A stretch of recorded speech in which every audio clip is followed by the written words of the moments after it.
Hey there, welcome back to Boring History for Sleep.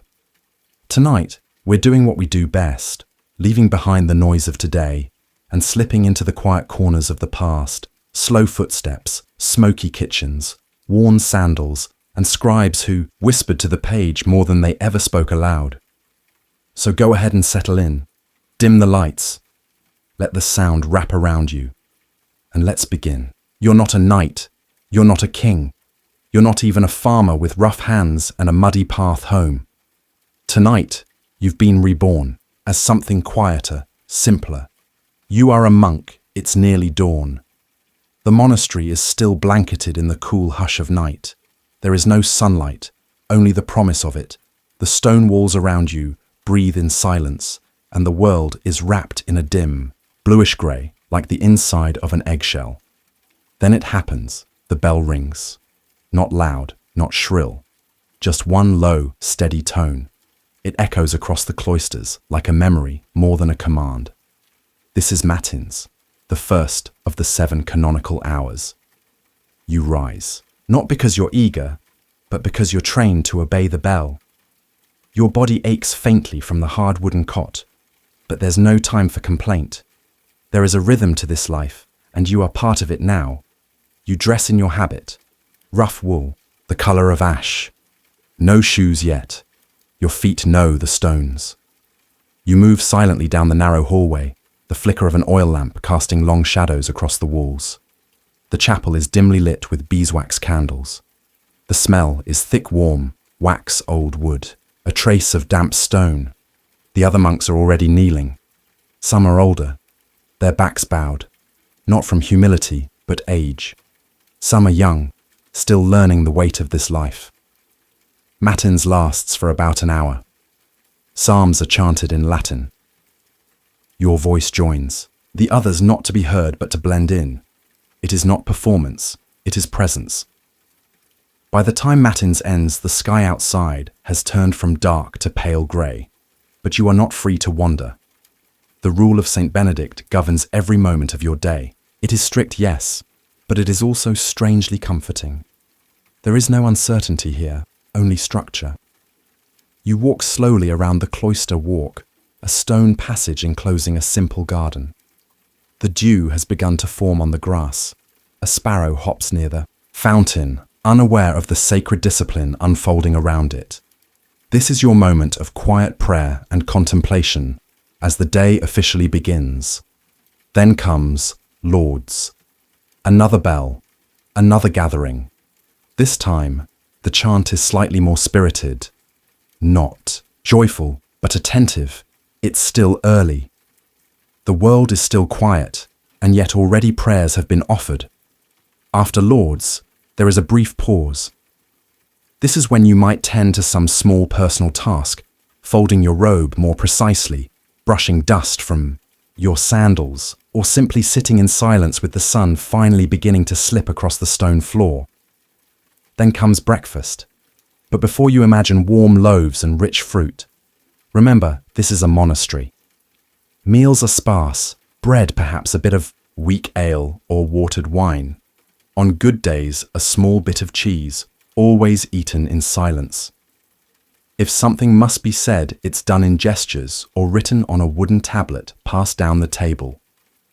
Meanwhile, a single monk reads aloud from scripture or a saint's life while others eat. It is meant to nourish the soul while the body is fed. No one interrupts, no one reacts. There is discipline in stillness. After breakfast, the labor begins. This is not a life of constant prayer. Monks are expected to work. The Latin phrase ora et labora, pray and work, shapes everything. Some head to the gardens, tending herbs and vegetables with silent precision. The work is not glamorous, but it is necessary. The soil is dry and stubborn this time of year, but thyme still grows. Rows of cabbages, onions, and beans are organized in geometric perfection. You bend to pull weeds. Your fingers cold at first, then numb. Others go to the scriptorium, where ancient texts are copied by hand with painstaking care. The scratching of quills, the smell of ink, the rhythmic turning of parchment. This is their soundscape. Sometimes it takes months to finish a single manuscript. Mistakes are not erased. They are noted and forgiven. You might be assigned to help with the beehives where the buzzing is oddly calming, or to mend robes worn thin by daily use. Some days you help in the infirmary, wiping down wooden beds or brewing herbal tinctures from dried mint and horehound. There is a deep satisfaction here, even in the tedium. The rows of cabbage in the garden are straight. The ink is thick and dark on the page. The wax from the bees smells faintly sweet. Everything has its place. Everything has its pace. Mid-morning brings terse, the third prayer of the day. Another gathering, another chant. You may feel tired, but that too passes wrapped in the rhythm. Then it's back to work or study or cleaning. There's no hierarchy in labour here. The abbot may sweep the floor. The novice may bake the bread. At midday the bell calls again. This time for sext followed by the main meal of the day. Slightly larger than breakfast, but still modest. Lentils, black bread, perhaps a broth if it's a feast day. Again, read aloud scripture keeps the room from slipping into mere eating. Words fill the silence, anchoring your thoughts, even as you chew slowly. After the meal, you are permitted a short rest. Not a nap, but a pause. Some sit in the garden, watching the clouds. Some return to their cells to read. Some simply stand eyes closed, listening to the wind brush against the courtyard, walls. The afternoon passes with more work. In summer, you might help dry herbs for storage. In winter, you mend thatched roofs or tend to the animals. The rhythm of the seasons is deeply respected here. Nature, after all, does not hurry. And neither do you. Eventually the light begins to dim again. The shadows stretch long across the stone. You've lived a full day already, but the rhythm continues. None the next prayer comes in the mid-afternoon. By now your voice has grown hoarse from chanting, but it doesn't matter. You're not here to perform. You're here to participate. Evening brings vespers. The lighting is gentler now. More candles, more silence. You feel the weight of the day, not heavily, but like a warm cloak. The air is cooler. The chanting is slower after a small evening meal. You are given time for reflection.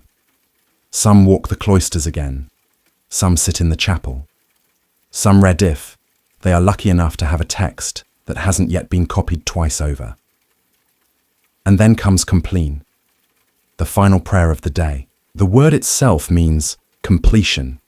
It is soft, slow, almost a whisper, as if you're saying goodbye, not just to the day, but to the self that lived it. By now, your body is tired, your mind is quiet. You return to your cell, not a prison, but a small room with a wooden cot and little else. A single candle flickers beside a niche in the wall. You blow it out. There is no fear of missing out. No need to check anything.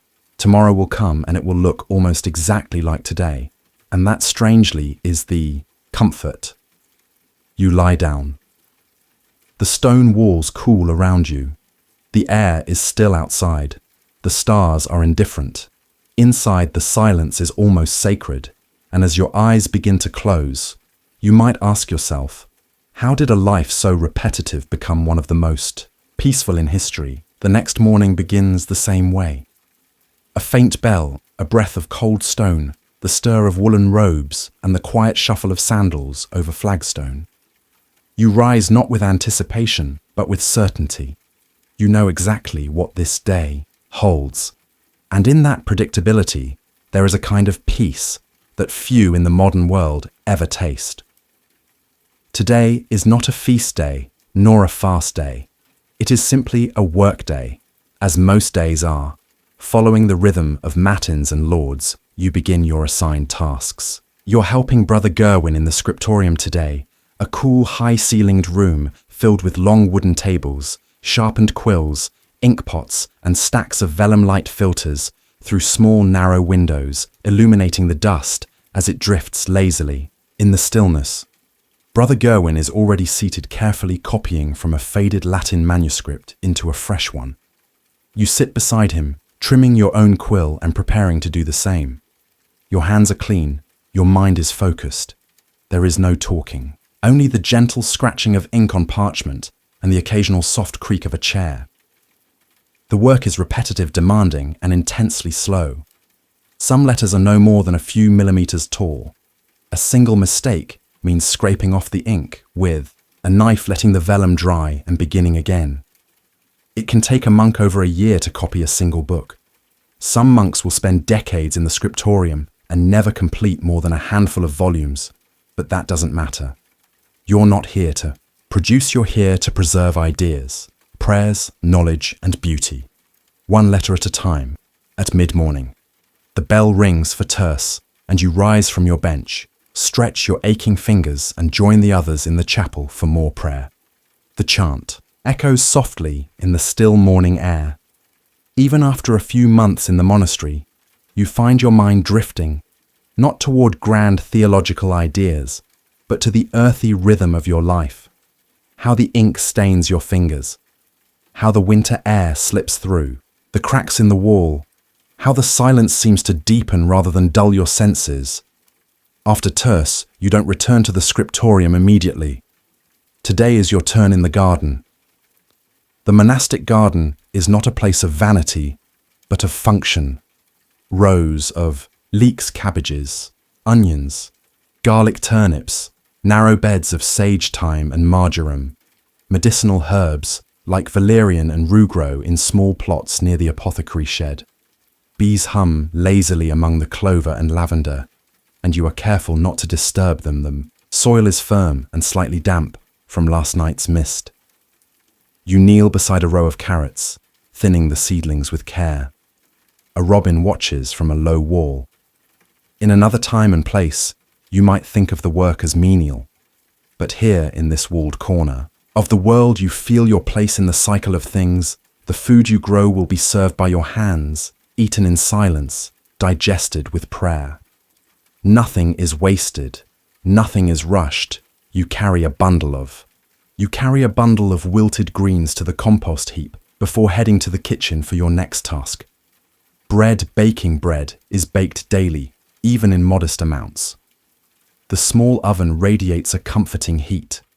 Flour dust floats in the air like chalk. In a schoolroom, you knead the dough alongside Brother Matthias, who's worked this station for years. He doesn't speak, but he hums quietly. A simple melody barely audible over the crackling fire. You shape the loaves into rough rounds and mark the tops with small crosses.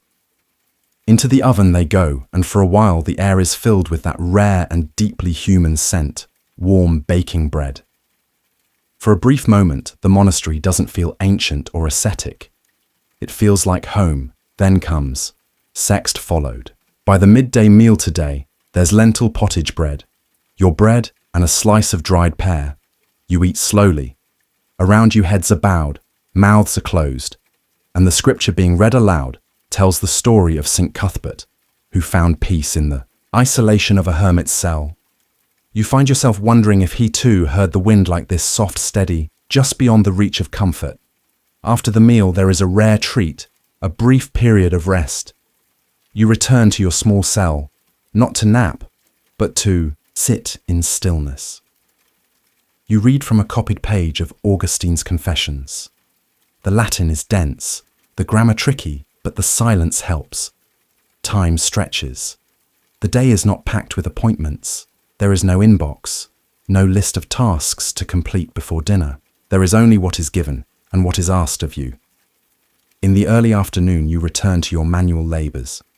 Today, it's tending to the apiary, the beehives. You don a simple veil and approach carefully. Brother Ulrich, the beekeeper, moves slowly, reverently. He speaks rarely, but when he does, it is about the bees. They do not resist the rhythm. He says, watching a swarm shift like smoke above the flowers. They simply obey it. You help collect wax for the candles that will burn at Vespers.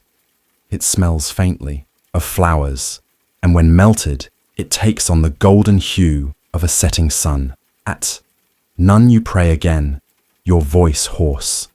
Now, your knees sore, but you do not resent it. The chanting is slow, rhythmic, almost hypnotic. Time seems to lose its edges after prayer. You are permitted to walk the cloister again. The wind stirs the leaves in the central courtyard. One of the older monks, Brother Willibald, is sweeping the walkway, though no one asked him to. He pauses to smile at you. It is a small smile, but in this place, small things are never unnoticed. The evening meal is simpler broth and a slice of barley bread. You sit beside a novice who still struggles with the silence, who chews too loudly, who sometimes forgets not to sigh when his knees ache. You were him once, and perhaps someday you'll be Brother Willibald, sweeping leaves that no one sees. Full Vespers arrives with the fading light. More candles, more chanting. The rhythm slows now, like a wheel turning gently to a stop. There is a softness to the shadows, a reverence in the silence that follows the last Amen. After the meal, there is spiritual reading. You sit with your back against the cold stone wall of the cloister, reading a collection of sayings from the Desert Fathers. One quote stands out: "Do not want to be famous, but to be forgotten, for the one who forgets himself will be remembered by God." The simplicity of it is piercing. You close the book. A bell tolls faintly in the distance, not yours, but from a village far away. You wonder if someone there is praying too, or simply listening. Compline comes, the final prayer of the day, the final moment of the world as it exists within these walls. You return to your cell. There is no fire, but you're warm enough beneath your thin blanket. Your body is tired in a good way, not exhausted, just complete. The candle sputters beside you. You blow it out. In the darkness, you listen to the wind and think about the bees, the bread, the ink, and the bell, and you wonder, in a world obsessed with noise, what would it feel like to live an entire life in silence? The days have blurred into each other. You no longer know which month it is, nor does it matter. The seasons shift gently, not by date but by texture. The bread feels denser now. The mornings bite a little harder. The gardens are sparser, and the wind is louder through the cloisters. This is not decline. This is rhythm. You're not lost. You're simply surrounded by a kind of quiet certainty that most of the world has forgotten. The bell rings. You rise not with excitement, but with quiet clarity. Your back is sore from long hours at the table yesterday. Your fingers are still stained from ink and smoke. But this is the body of a monk. You wear your days like a wool robe. Plain, scratchy, but honest. It's matins. Again. Always matins. The chapel flickers with candlelight. There's a new novice beside you who chants slightly off key. You don't correct him. No one does. This is not a choir. It is an offering. The Psalms today are about discipline, about waiting in stillness, about receiving suffering like a gift. You don't interpret them. You simply chant. After lauds and a silent breakfast, you're assigned a less usual duty: cleaning the guest house. Once or twice a month, the monastery hosts travelers, pilgrims, church officials, sometimes even noblemen seeking retreat. The rooms are plain. A wooden bench, a thin mattress stuffed with straw, a pitcher of water, a basin, a cross on the wall. You dust carefully. You wipe down the stone windowsill. You straighten the bedding. Even though no one may visit for weeks, you don't rush. There's no prize for finishing early. The work is the purpose. You remember the last guest who stayed here, an old monk from a distant abbey who spoke very little but left a tiny carved figurine behind a saint, with his hands clasped no larger than a thumb. You still keep it on your desk. After terce, you return to the scriptorium. You're nearing the final pages of a long manuscript. The Lives of the Desert Fathers. You've copied it, word by word, for 7 months. The ink has changed tone over the seasons. Darker in winter, slightly faded in early spring. You pause before writing the last paragraph. There's no applause waiting for you. No published version, no personal signature. But you know this book will live beyond you. It may be read by another monk in another country, 100 years from now. It may be bound and shelved in a library that doesn't yet exist. The bell rings for sext. You bow your head, put down your quill, and go after the midday meal. You're sent to the infirmary. Brother Anselm has taken ill again, an old cough that never quite leaves. You help bring him warm water, change his linens, and read to him from the Gospel of John. His eyes flutter open and closed while you speak. He's not listening. Not really, but the words settle over him like a blanket. After a while, he whispers something. Do you ever miss the world? You don't answer right away. The wind pushes gently against the infirmary shutters. Finally, you say no, and you realize you mean it. The afternoon passes in small acts. You tend the chapel candles. You carry wax from the cellar. You scrape mud from the cloister steps. All simple, unremarkable tasks. But in a monastery, nothing is meaningless. Each candle allows prayer. Each clean step prevents a fall. Each loaf of bread baked carried, served is part of a whole that hums forward without fanfare. At none you return to the chapel. The chant is slower now. A few monks cough between verses. The air is cooler. You feel it in your knees. You walk the garden after prayer. Passing Brother Willibald, who is now hunched over a hoe, tending winter onions. He doesn't look up, but you nod in passing. That's enough. There's a faint warmth in your chest, like a fire that no one stokes but never quite dies. During the evening reading period, the abbot gathers a few monks to share a passage aloud, not scripture, but an old copy of Boethius, the Consolation of Philosophy. His voice is steady and slow. No man can ever truly be secure until he has been forsaken by fortune. You think of how the world outside lives, striving, panicking, fearing death, fearing obscurity. But here in obscurity, you have found something permanent. Not happiness, perhaps, but serenity, after vespers, and a light meal you visit the scriptorium. One last time, you gently place the finished manuscript on the shelf. There's already another waiting, a damaged version of Eusebius that will likely take another year to restore. But you don't mind, you run, your hand along the edge of the vellum. You return to your cell just before compline. A small breeze has nudged the candlelight against the wall. You sit cross-legged, eyes half closed, and let the silence settle into your bones. There are no closing credits, no ending theme, no victory or loss, only the rhythm at. Compline, the chant is soft, almost like a lullaby. You bow your head during the final blessing and then walk slowly back through the cloister stone underfoot, stars overhead. A dog barks somewhere, far beyond the monastery walls. You imagine a peasant finishing his day in a cottage, a fire being stoked, a spoon being scraped clean. Life goes on, in and out of walls. You blow out your candle. The dark in your cell is complete, but not frightening, and as your breathing slows and your mind begins to dim like the evening sky, a single quiet question remains. What would the world look like today if more people had chosen silence over glory? You are not nobility. You will never sit at the banquet table, nor be painted into a family crest. You are something quieter, more essential, a castle servant in the 14th century. It is still dark when you rise. The stone floor is cold beneath your feet.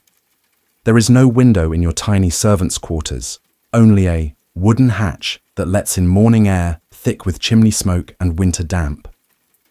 Your cot creaks as you sit up.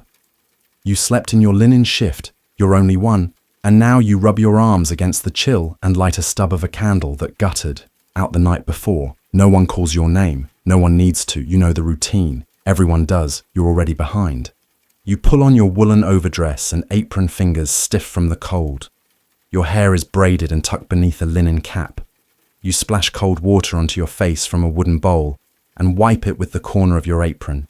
Outside the servants' quarters, the corridor is barely lit. The great hall above is silent. No fires yet, no music, only your footsteps and the hush of straw beneath your shoes. You head toward the kitchens first, not to cook, but to stoke the fire, the heart of the day. Servant named Joan is already there, coaxing embers with a bellows. She nods to you. You nod back. There is no time for talk. Your first task today, laundry. It doesn't sound thrilling. It isn't. But it is vital. The Lord's linen is sacred. His shirts, his undergarments, the delicate embroidered napkins for the midday meal. A single stain is a shame. A missing piece is a punishment. The castle laundry is located near the stream. You wrap your cloak tighter as you carry the basket down the path through the outer gate, past the small herb garden, over to the wooden platform beside the water. The air here is colder. The mist rising from the stream clings to your skin. You begin by soaking the linen in wooden tubs filled with ash-laced water. The mixture, called lye, burns your fingers if you let it sit too long. You scrub with flat stones, rinse, wring, and lay each piece on a line strung between poles. It's slow work, painfully cold in the winter, blistering hot in the summer. Always underappreciated as you scrub. Your thoughts drift not far, just enough. You remember a time when you dreamed of being a lady, in waiting. You imagined silks, perfumes, and long walks in gardens. But your hands were made for soap and steam, and someone has to do the work by the time. You return with half-dried linens. The castle is beginning to wake. You pass the scullery where bones are being boiled for broth. A rooster crows somewhere near the stables, and then faintly you hear it, the Lord's bell.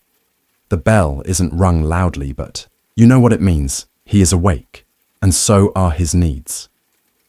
You climb the back stair to deliver clean undergarments to the chambermaid who waits outside the Lord's door. She looks flustered. She always does. You hand her the bundle and whisper, "There's one missing, drying near the hearth." She nods. That's enough. You head down the stair again. The day is now in full swing. Next lantern duty. Most of the castle windows are narrow slits, not designed for light, but for defense. Candles are expensive lanterns. Glass-paned or horn-covered, must be maintained constantly. You carry a bundle of tallow candles and a long iron hook. Your job is not to light everything. Only the key points, the chapel, the Lord's solar, the inner stair, and sometimes the buttery. Lanterns are smoky. They leave soot on your hands and a bitter smell in your nose. But you enjoy the quiet moments when you tend them, when no one is watching, and the glow you bring to life flickers gently against the walls. You stop for a moment. Outside the chapel, Brother Lionel is sweeping. He offers you a chunk of bread, dry but welcome. You eat quickly, crouched beside the wall, watching light slant in through the tiny stained glass window. A bird chirps from the tower roof. You're not supposed to be here long, but no one notices. Back to work. The great hall is being prepared for the midday meal. You are not a server today, not in this rotation, but you still help arrange the trencher boards and carry pewter mugs to the high table. You scrub a dried spill from the edge of the table with a coarse cloth frowning at the mess. You mutter under your breath, but not loud enough to be heard. Complaining is noticed. Too much of it, and you'll be reassigned to the cesspit duty, or worse. The latrine, trench by the outer wall. By the time the noble family enters the great hall, you are back in the kitchen, helping peel onions and mash boiled turnips with salt. The cook tastes everything. She never smiles. You work faster. The smells of the kitchen are rich and heavy, roast goose pepper, parsley smoke, but you will not taste it. Your meal when it comes will be bread crusts, broth, and leftover gruel. Maybe an apple if someone leaves one half-eaten. It is not bitterness you feel. It's just fact. You eat what you are allowed.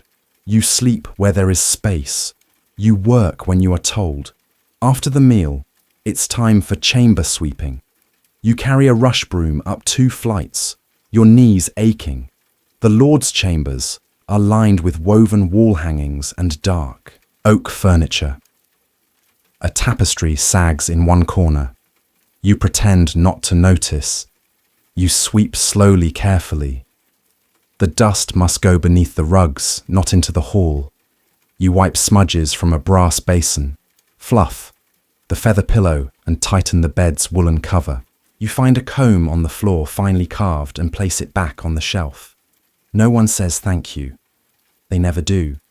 Later, as the sun begins to fall through the arrow slits, you help bring buckets of water up from the well for evening washing. Your arms tremble under the weight. You slip once on the stairs, bruising your hip. No one helps you up, but you get up anyway.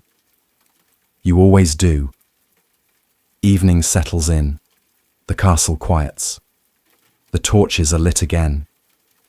Somewhere upstairs, someone is playing a lute badly. You take a brief moment to sit on a low stool in the kitchen, your hands in your lap, your sleeves still damp. You have done everything asked of you.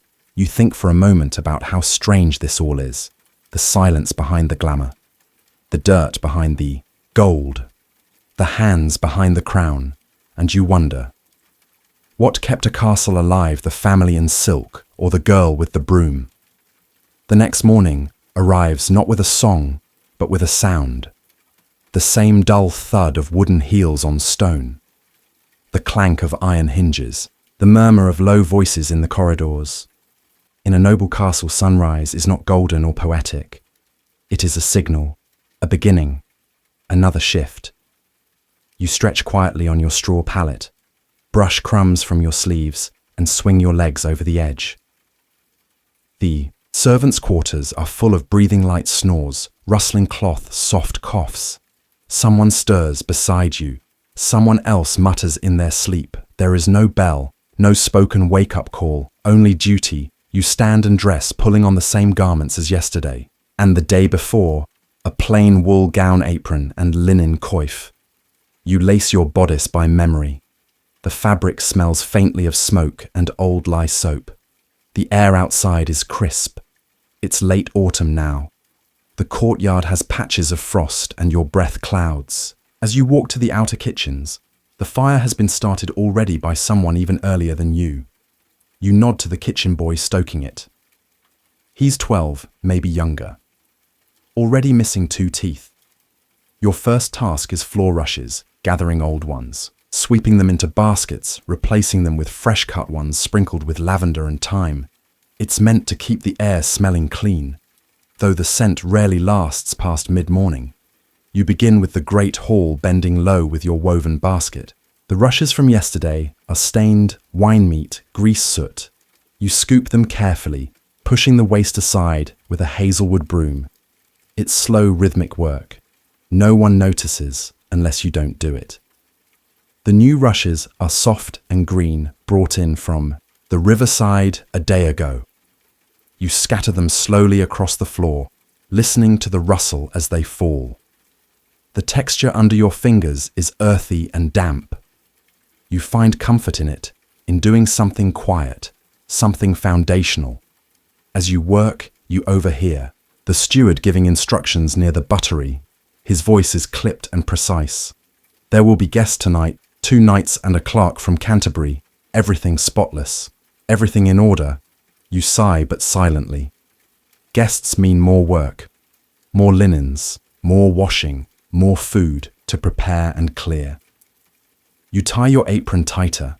After the great hall, you're assigned to assist with the ladies' chamber.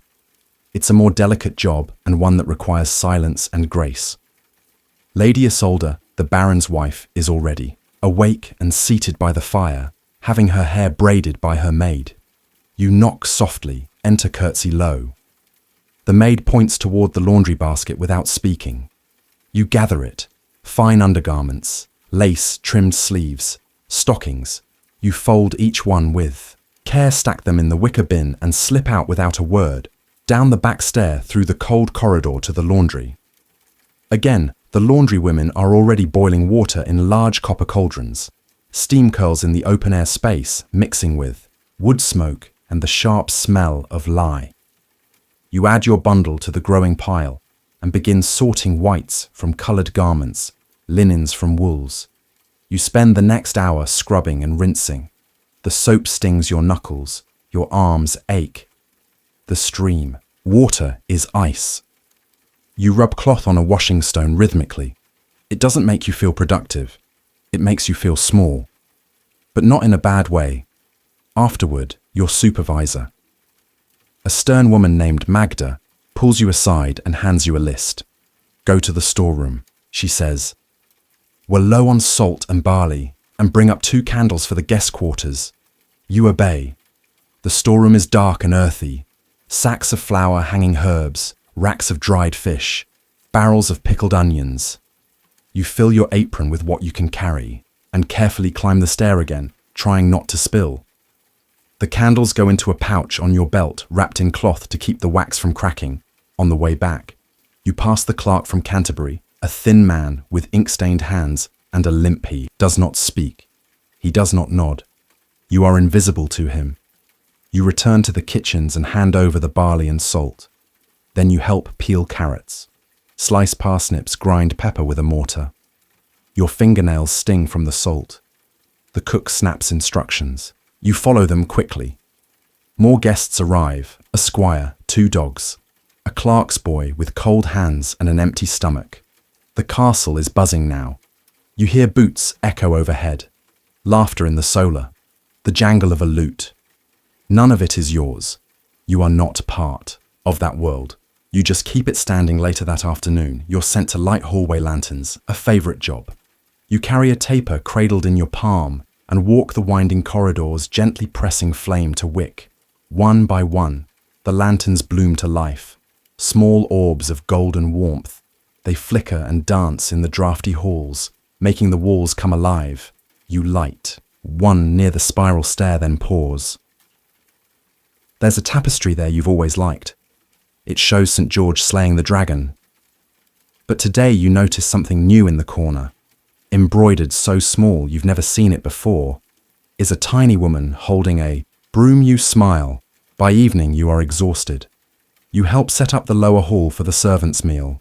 You ladle out pottage into wooden bowls, place leftover trencher bread into baskets, and finally sit down. The stew is bland but hot. You eat slowly, not speaking around you. Others chew, slurp, scratch. There's not much joy, but no complaints either. It's simply the end of another day. After the meal, you're assigned to help clean the latrine. Stare a grim job, but short. You pour buckets of water, scrape filth, into a wooden trough and scrub with a stiff brush. It smells. It always does. But as you finish, the last bell of the day tolls from the tower. You make your way back to the servants' quarters. Your legs feel heavy, your shoulders are sore, but there's a strange peace in knowing there is nothing else required of you tonight. You crawl into your cot, pull a wool blanket over your body, and let the day fall away. Your candle flickers on the stone, and just before it goes out, you wonder. When the Lords write, they're chronicles who writes about us. The castle doesn't wake up because of lords.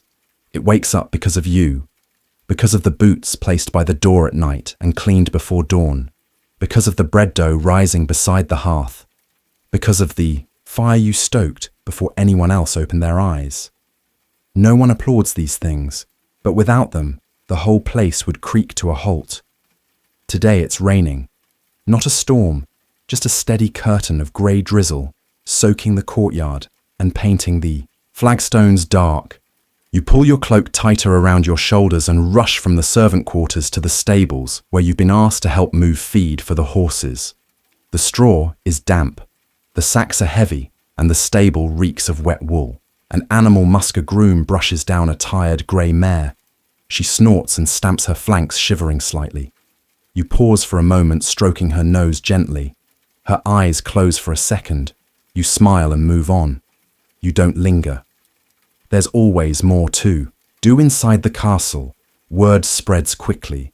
A feast is to be held that evening. Perhaps for a cousin of the Baron. Perhaps for no one terribly important. But importance doesn't matter in the kitchen. Preparations begin regardless. You're sent to the cellar, where barrels of wine are kept in cold stone silence. The walls drip with moisture, and the air smells of yeast, must, and dark wood. You and another servant roll a barrel toward the small lift, your boots slipping on slick stones. Your back aches, you don't complain back. Upstairs in the pantry, fine linens are stacked on a long table for pressing. High table cloths must be spotless. The pressing is done with heated stones wrapped in cloth, slowly drawn over the fabric to chase out every wrinkle. You burn your hand once on the edge of the stone. The cook hands you a scrap of linen to wrap around it wordlessly. The noise begins to rise as midday approaches. Footsteps echo in the hall above, laughter from the kitchens. The steward's barked orders, a door slams. Somewhere a dog yelps. The castle is alive, every hallway, a capillary in a body, too big to name. Your task changes now, you're on tray duty, carrying platters of roasted meats, jugs of watered wine, and baskets of bread to the servants' hall. You're not allowed into the great hall, but you pass by the doorway. Inside gold-trimmed goblets, velvet robes, musicians plucking out slow, simple tunes. A page drops a dish. The clatter echoes like thunder. You walk faster. Back in the scullery dishes, pile like bricks, bones go to the pigs. Grease-soaked trenchers, stale bread used as plates are tossed into baskets for the poor. The smell of roasted goose still clings to your hair. You scrape until your hands are raw, then just as your muscles begin to relax, you're sent to the linen room. A guest has spilled wine on a tunic, deep blue velvet embroidered cuffs. It smells faintly of clove. You soak it carefully in lukewarm water, mixed with grated soap and ashes. The red stain bleeds like ink. You press and scrub rinse and hang it by the hearth to dry. An hour passes, maybe more. You're not sure. Outside, the rain continues before sunset. You're assigned to torch tending. You carry a pouch with new wicks, a stub of beeswax, a small bottle of oil up, and down the stone corridors, you check each sconce trim. The flames relight the ones that falter.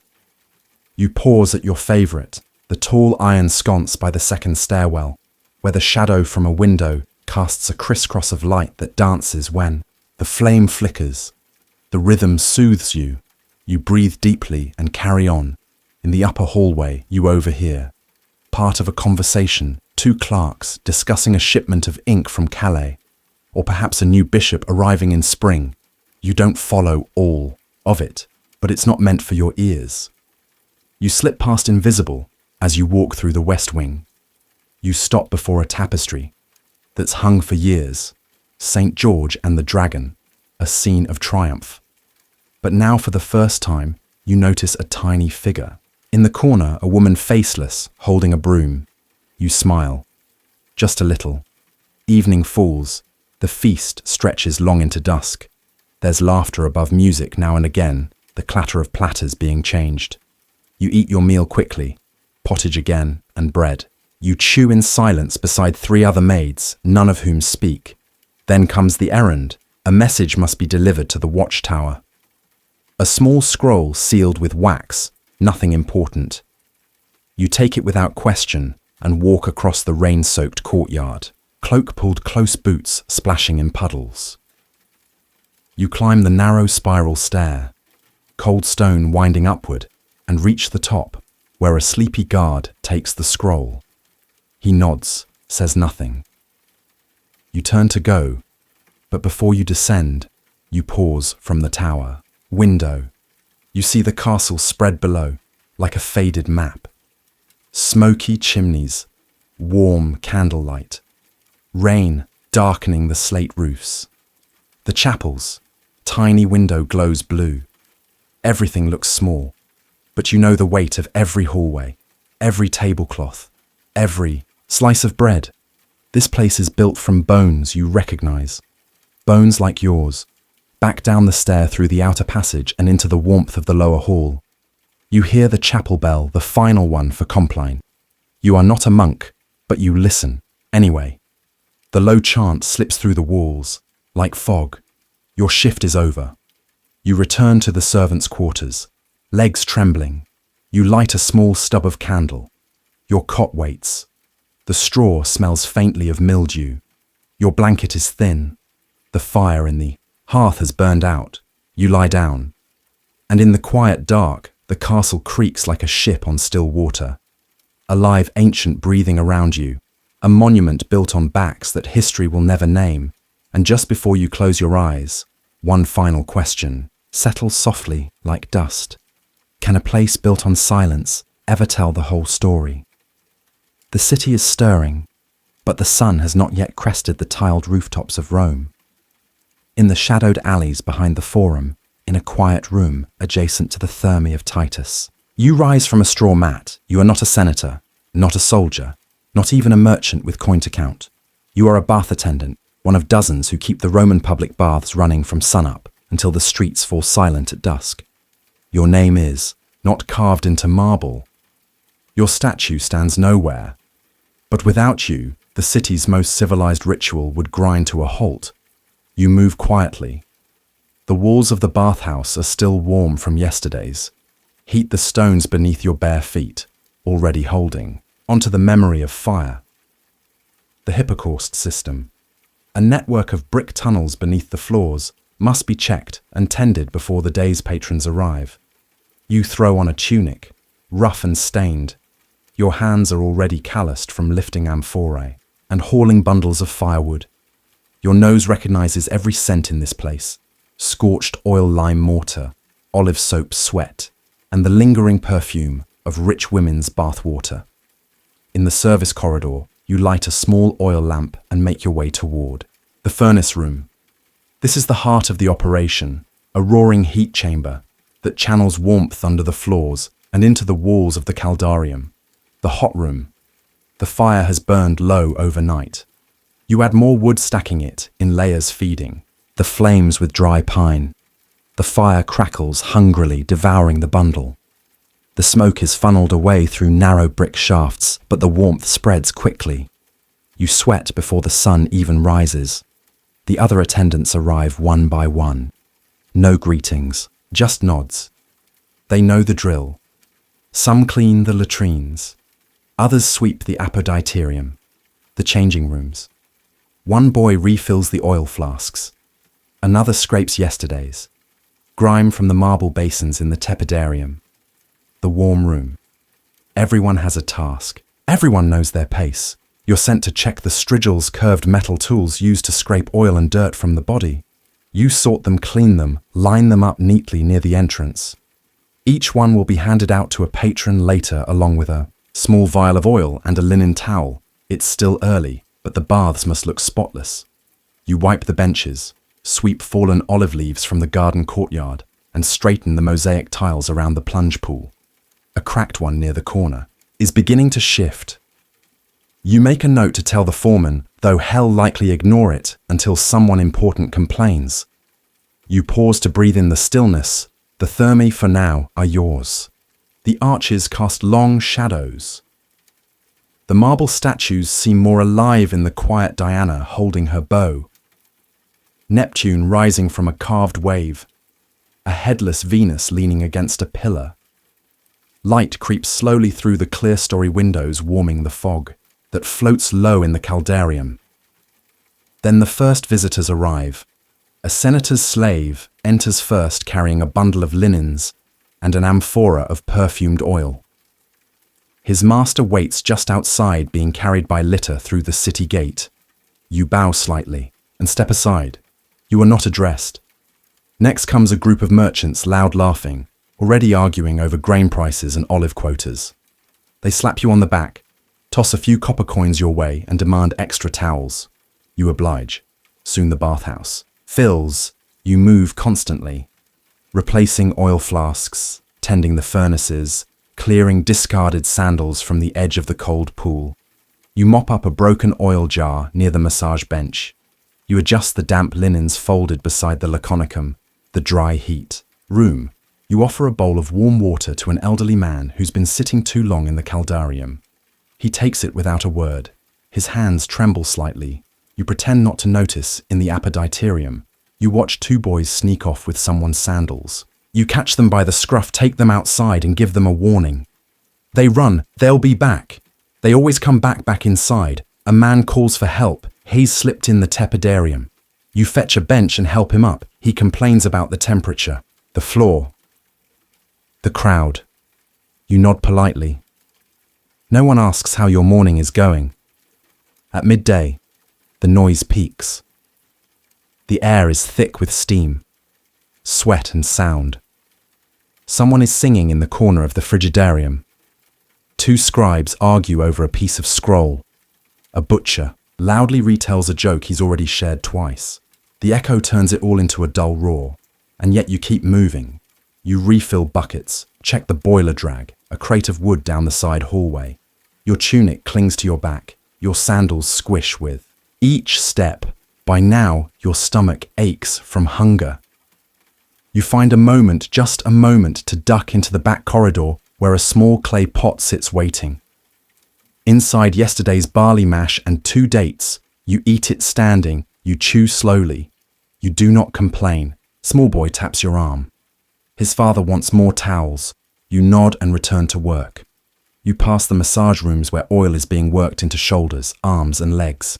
The masseurs are paid well, you are not, but their work is no easier than yours. Their backs curve like yours. Their fingers are just as swollen. Later the patricians begin to arrive. Men with shaved chins and gold rings.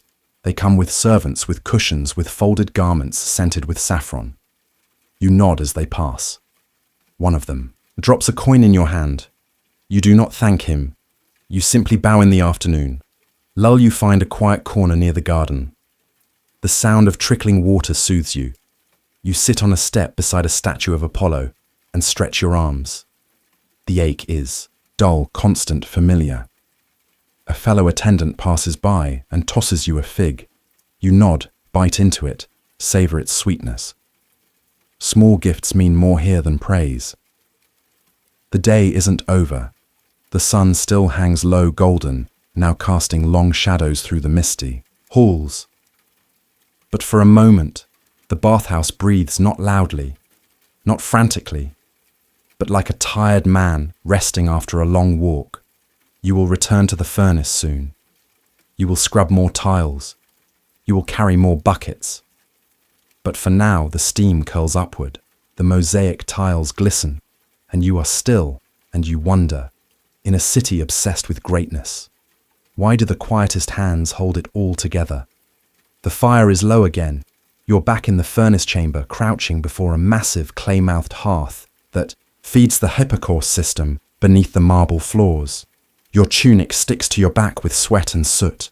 The air is dry, harsh and heavy, with the scent of scorched pine resin. You push more wood into the mouth of the fire, feeding the beast slowly. Not too much at once, or you'll choke the airflow. The tunnels beneath the caldarium must be evenly heated. Too hot and the marble might crack. Too cool and the patrons will complain before they even get their sandals off.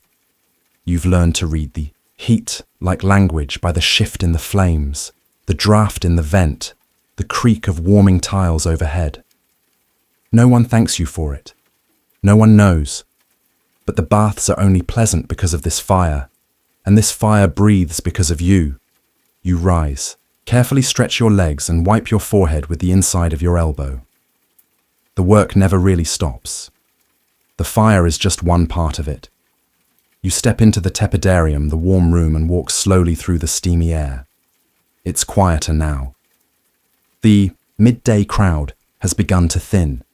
You sweep stray sandal prints from the damp floor and wipe down the benches where puddles gather. A father is teaching his son how to use a strigil. The boy holds it clumsily, scraping the oil from his arms in uneven lines. You approach gently, offer a cloth, and show the boy the correct motion. Not too hard, not too fast. He mimics you, and the father nods, satisfied. You step back without a word. Further down the hall, a pair of mid-ranking officials gossip over their wash basins, splashing water onto the floor and laughing too loudly. One of them mentions a magistrate's daughter by name, a name you know, though you pretend not to. Names float in this place, carried by steam and whispers. You collect the discarded oil jars they leave behind and carry them back to the storeroom. The storeroom is small and dark, lined with shelves of olive oil, amphorae towels, clay bowls and bits of rope. You place the empty jars in a pile for cleaning and take 2 full ones for the next shift. Outside the storeroom in the courtyard, the sunlight filters through latticed wooden beams, casting striped shadows on the stone tiles. The air is warm, not from fire, but from the day itself.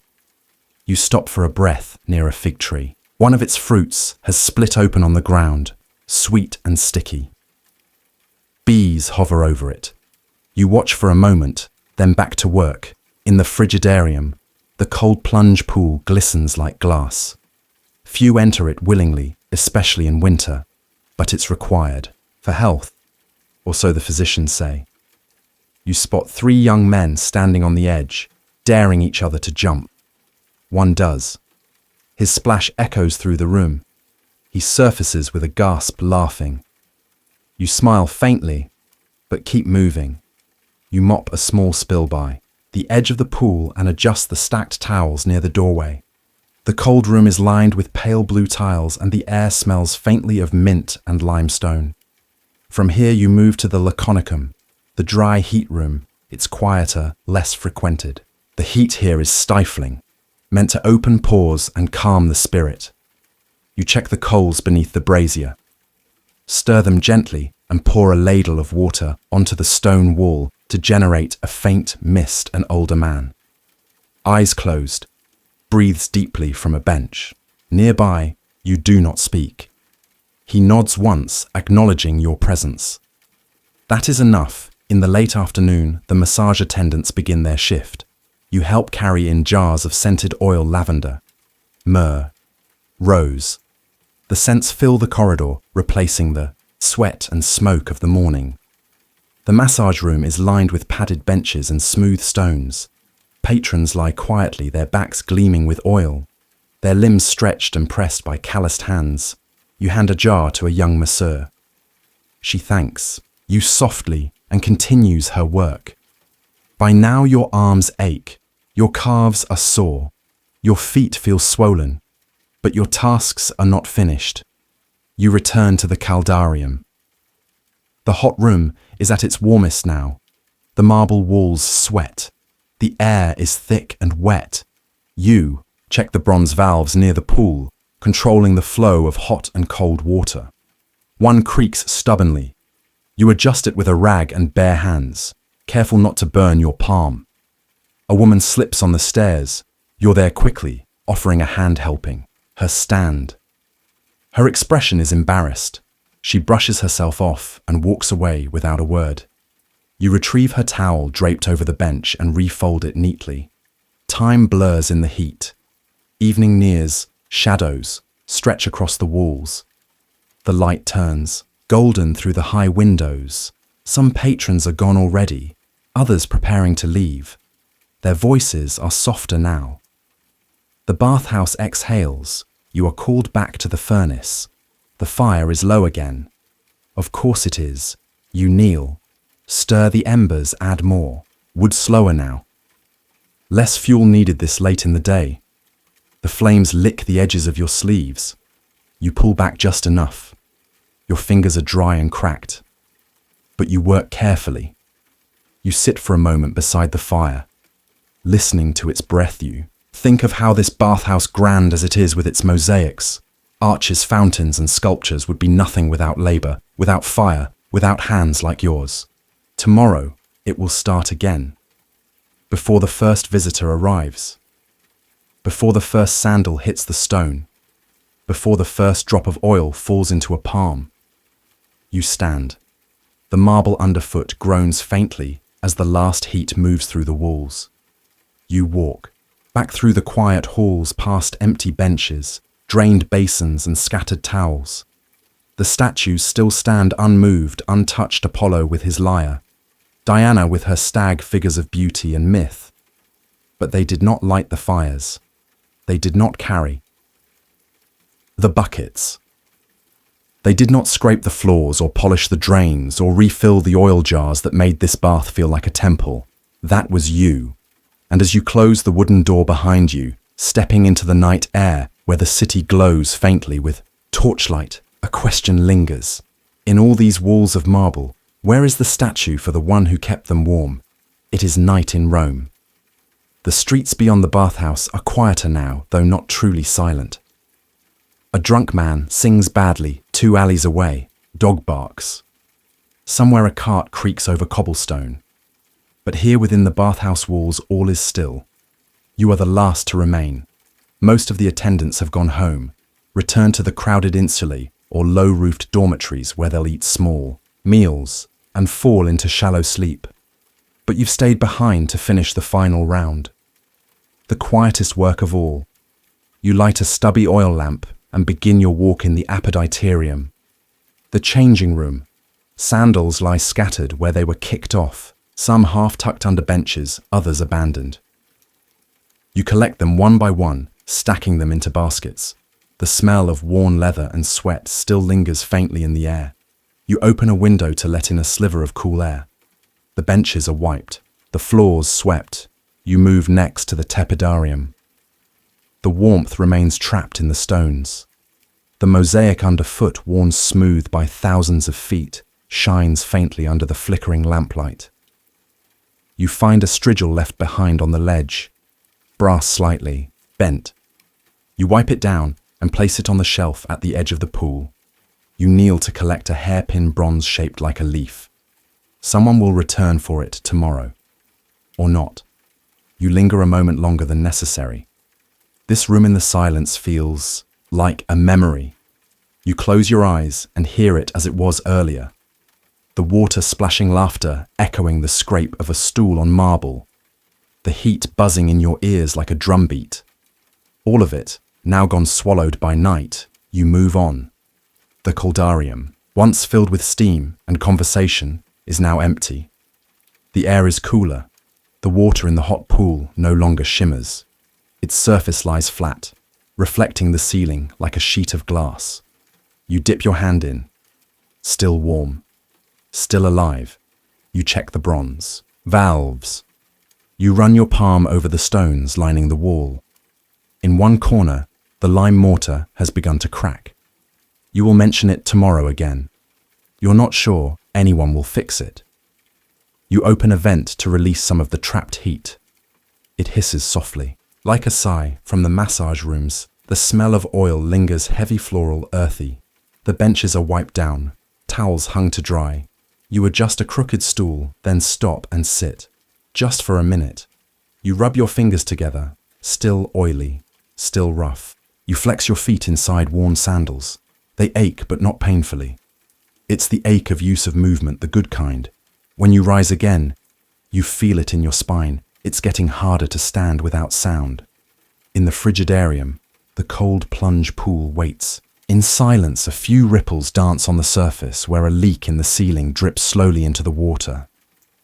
You place a bowl beneath it, a simple act that won't stop the leak but acknowledges it. The cold air hits your skin sharply. You don't stay long, you pass through the garden courtyard once more. The fig tree's branches sway slightly.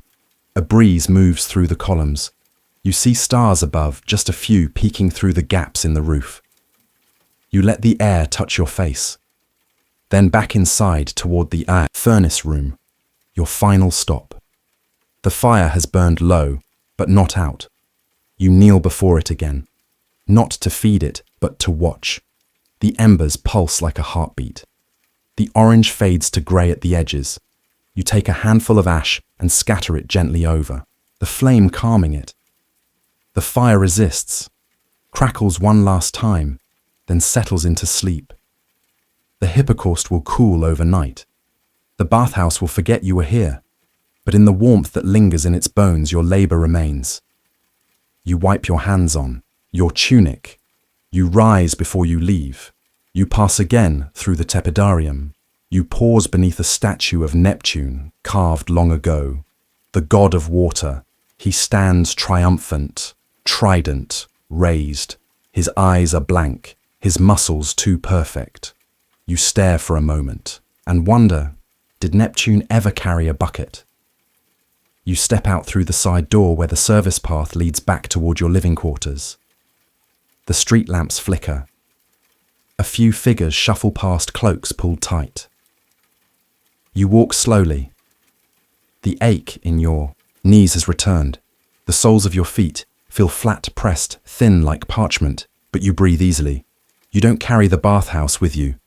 You leave it behind just as you found it, intact, clean, warm, and ready for tomorrow.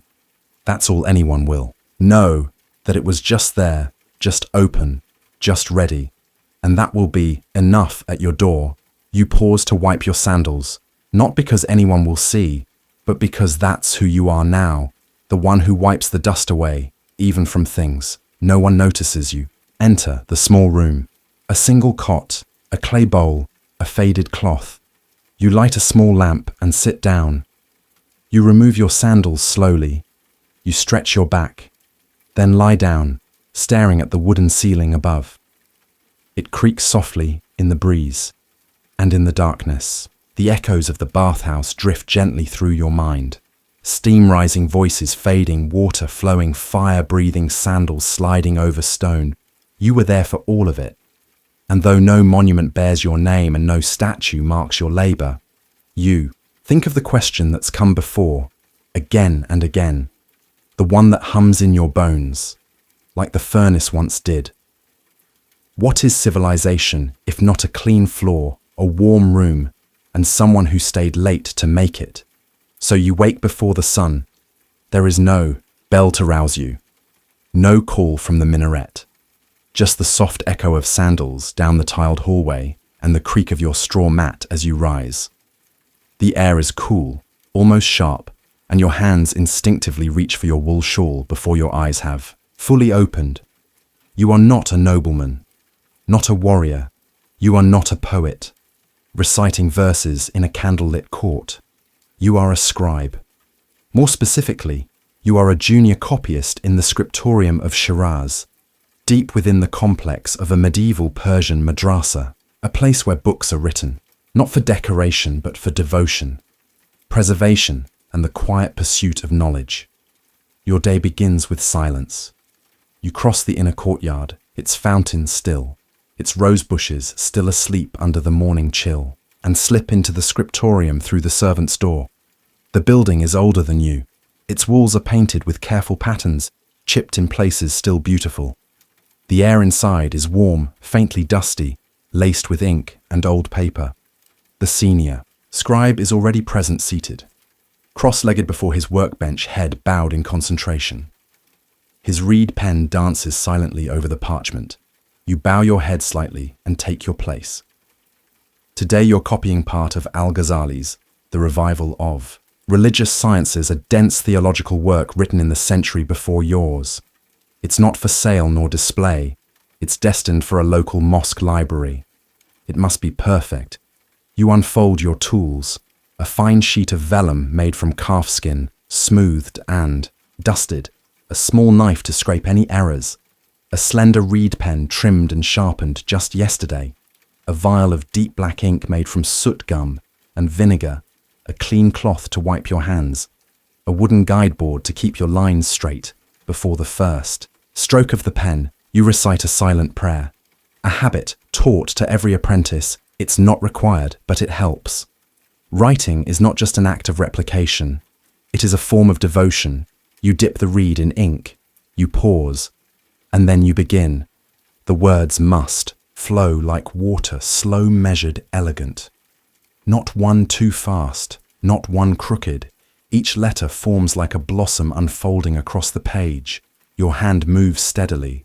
Your wrist hovers without touching the vellum. You stop often to breathe, to re-dip the pen. To check your spacing, across the room, the senior scribe corrects a line with his knife, gently scraping a loop off the page. He dusts the surface with fine sand, then rewrites the letter. No one speaks. In this place, speech is considered a disruption. The only sounds are the soft scratch of reeds on parchment, the quiet shifting of bodies, and the occasional flick of a page, turning.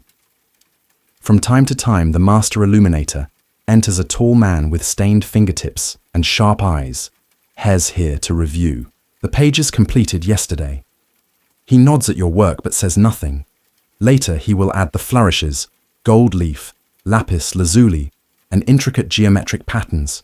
You will not do that part. Your job is letters, not stars. Mid-morning, a small bell chimes. In the hallway, you set your read aside, cap the ink, and stand slowly. Your back aches, your knees protest, but your hand is steady, and that is what matters. You walk out into the courtyard. The fountain is now running, fed by a clay pipe from the aqueduct. A boy brings trays of flatbread dates and tea laced with cardamom. You eat slowly, seated on the edge of the fountain, watching the morning light creep up the walls. Other scribes join you. Some speak in hushed tones, others remain quiet. One is copying a volume of Rumis poetry, another a collection of hadiths. There is respect between you, not friendship exactly, but the quiet camaraderie of those who copy thoughts for a living. You return to your desk. The next folio awaits. You examine it carefully, checking for spots, fibers, wrinkles. The parchment must be smooth, flat, and eager to hold ink. You begin again. This section speaks of patience, of the soul's journey through confusion. You slow down, not just because the text demands it, but because the words themselves seem to settle into your bones. A gnat lands on your hand. You do not swat it. You wait. It leaves. You continue. The hours pass like oil through cloth, slowly with little change, yet deeply absorbed. Your lines grow longer. Your eyes grow dry. You blink often, but not for too long.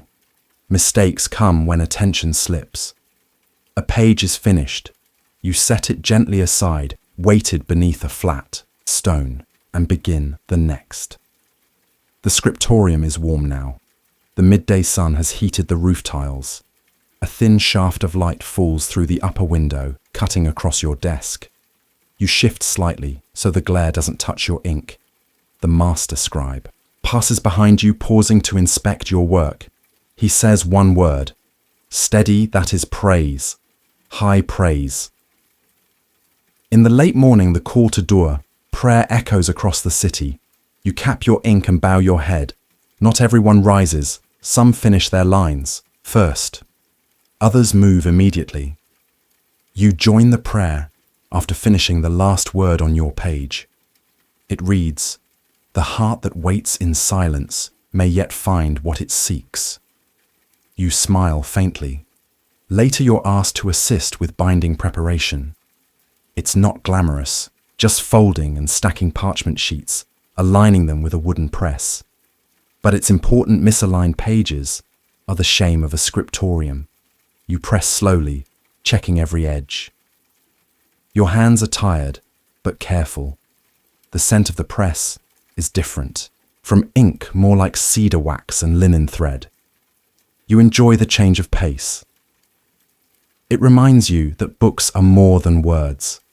They are bodies stitched together. When the sun finally shifts and your shadow stretches long across your desk, you stop. You clean your reed pen. You wash your hands in a basin near the door. You leave the desk exactly as it was. Blank parchment laid out. Guideboard. Scented ink covered. The scriptorium dims. Candles will be lit soon, but not for you. Your shift is over.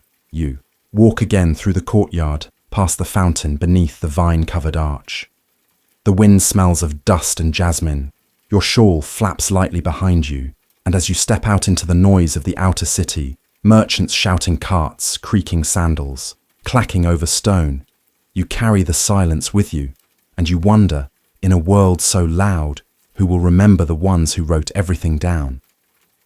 Morning again, you return. The scriptorium smells the same ink dust and candle wax, but today the air feels heavier.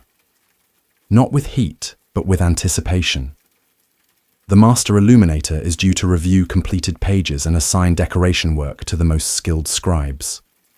Not you, not yet, but perhaps one day. You take your seat, the wood creaking softly beneath you. Your desk still bears the weight of yesterday's work. 3 sheets of parchment carefully stacked, each bearing lines of text with clean, even margins.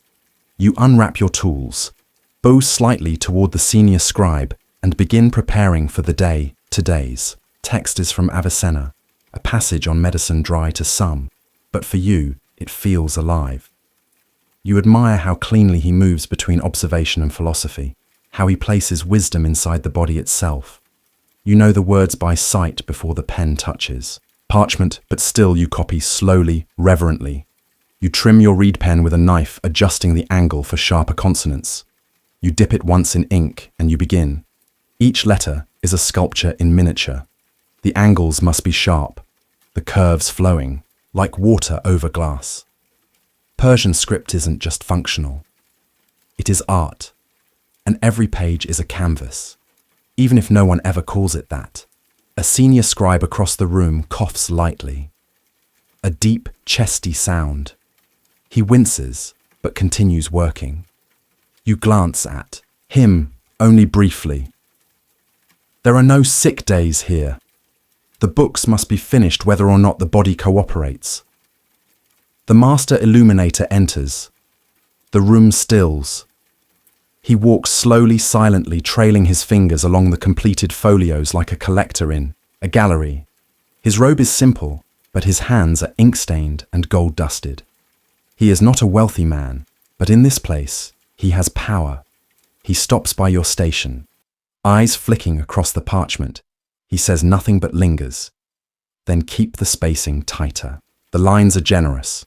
Too generous. You nod, say, "Yes, master," and feel the heat in your ears.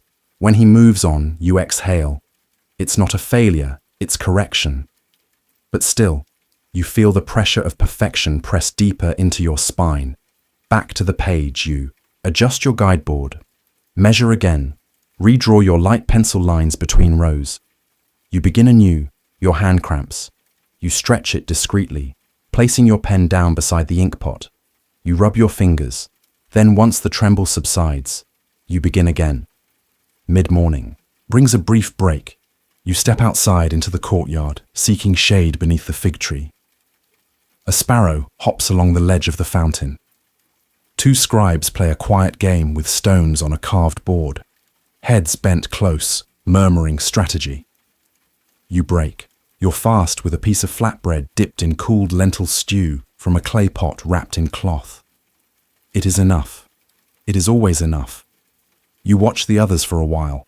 The older scribe with hands that shake, the younger one who writes too fast and has had to scrape nearly every line. You think about your own work, not flawless but steady. You wonder if that's all there is to mastery, showing up again and again, without complaint, without noise. When you return, your next task awaits marginal rulings. These are the faint lines and ornamented borders that will eventually hold the calligraphy and its embellishments. It's delicate work. You must hold the ruler steady, avoid smudging with the side of your hand, and ensure perfect alignment. Mistakes here are expensive. Not in money, parchment can be scraped, but in time and trust. A misaligned border once inked ruins the flow of the entire folio. You trace your guidelines with a soft pencil made from burned grapevine. You draw a faint gold leaf placeholder. At the top, a triangle where the master will eventually place a floral design. You are not allowed to illuminate yet, but you know the forms by heart. You practice them in the margins of discarded scraps at night. Palmettes, tendrils, 8-pointed, stars. From time to time, you hear quiet sighs around the room. Scribes shifting. Stretching one whispers the line he's copying over and over like a prayer. You recognize the rhythm. It is the chant of letters, a way to memorize while writing your own. Master taught you that sound helps the hand remember. Outside, the heat grows. The high windows cast slanted shadows across the tiles. Light pools at your feet, then crawls up the table edge. You move slightly so it doesn't strike your ink pot directly. Warmth thins the ink, makes it run. From the hallway, a runner delivers a small basket. Inkstones from Tabriz, wrapped in silk, gifted by a merchant patron. The room pauses again. Precious tools like these mean something: respect, favor, longevity. Senior scribe opens the cloth, inspects the stones, and distributes them silently. You are not offered one, not yet, but the promise hangs in the air. You feel it as motivation, not jealousy. Midday approaches. The call to Youre, prayer, echoes faintly. Through the walls, you rise, stretch your back, and follow the others through the corridor. There's a small prayer space beyond the courtyard, tiled in blue and white, the floor warm from sunlight. You bow low. You close your eyes. The rhythm of kneeling. Bowing standing, it echoes the rhythm of the page. Motion, pause. Discipline shaped by repetition. After prayer, there is tea. You share a small cup with one of the illuminators. He speaks softly about a mistake he made, painting a leaf, upside down in a chapter heading last week. You listen. You do not laugh. Even masters falter. It is how they recover that matters. Back inside, the final hour of work stretches long. You complete 2 more pages, one with fewer corrections, one with perfect spacing. You clean your reed pen, flatten your sheets, and wrap them carefully in a cotton cloth. The sun is lower now, casting long golden bands through the windows. Your eyes blur slightly. You rinse them with rose water from a ceramic dish. The coolness soothes. The scent lingers. You help a younger scribe bind pages into quires, folded groups of sheets that will later be sewn together. You explain the difference between flush folding and offset folding.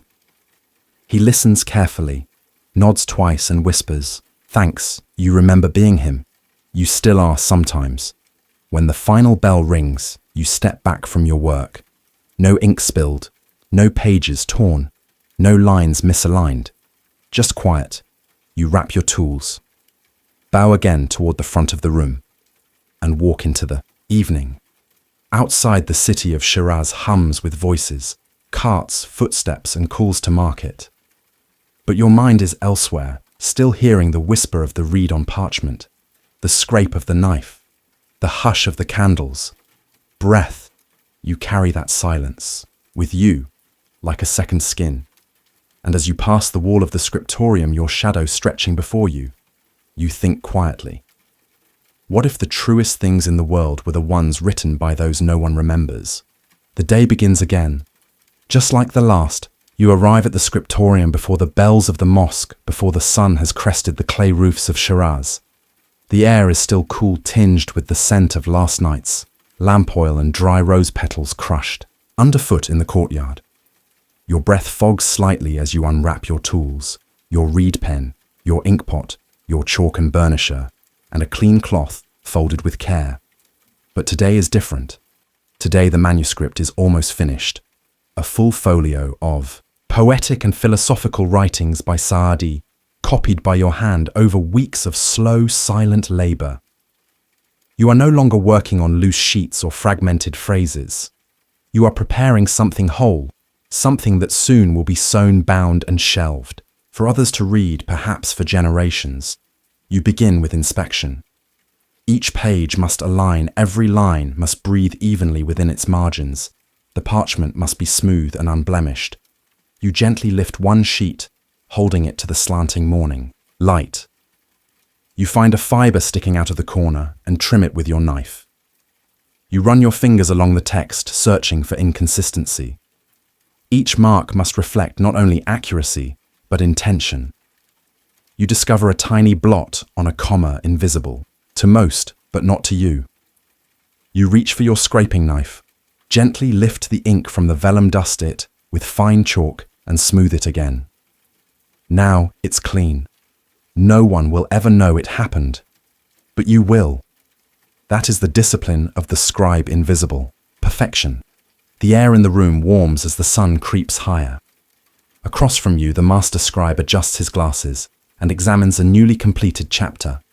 A few desks down, an apprentice spills a small drop of ink and lets out a sharp breath. You hear the elder next to him whisper a prayer under his breath. A habit from decades of redrafting. You return to your work. Now comes the gathering of quires, folding the sheets into groupings of 4, aligning them carefully, stacking them like petals. Before they become a book, You handle each page as if it's breathing. Even the paper seems to know it's almost time to become something more. A quiet knock. A student enters the scriptorium with a tray of tea dates and sweet bread. You take one cup and hold it carefully while you stretch your back and shoulders. You sip slowly. The sweetness coats your throat, but your hands are still restless. You are thinking about your final page. It waits for you. You return and ink your reed pen. The last words are brief, a poetic closing that reads, "And if in this book you find wisdom, thank not the hand that wrote it, but the silence that carried it forward. You trace each letter slowly, each flourish with care. There is no rush, there is only rhythm, your breath, your hand, your thoughts. You blot the ink, hold the sheet aloft, and feel a strange quiet inside your chest. You are finished. You lay the page beneath a wooden press. The ink will settle overnight. You stand and look over the folio one final time. This text is leaving you. And though your name is not inscribed at the front, scribes rarely sign their work. You feel your presence on every page. You step out into the courtyard. The fig tree rustles. Birds chatter in the roof tiles. You sit by the fountain dipping your fingers in the cool water. You think of how many hands will open this book, read its wisdom, never knowing the hands that folded the pages or scraped the errors away. A blind poet arrives, a regular visitor guided by a student. He recites from memory, voice low and musical.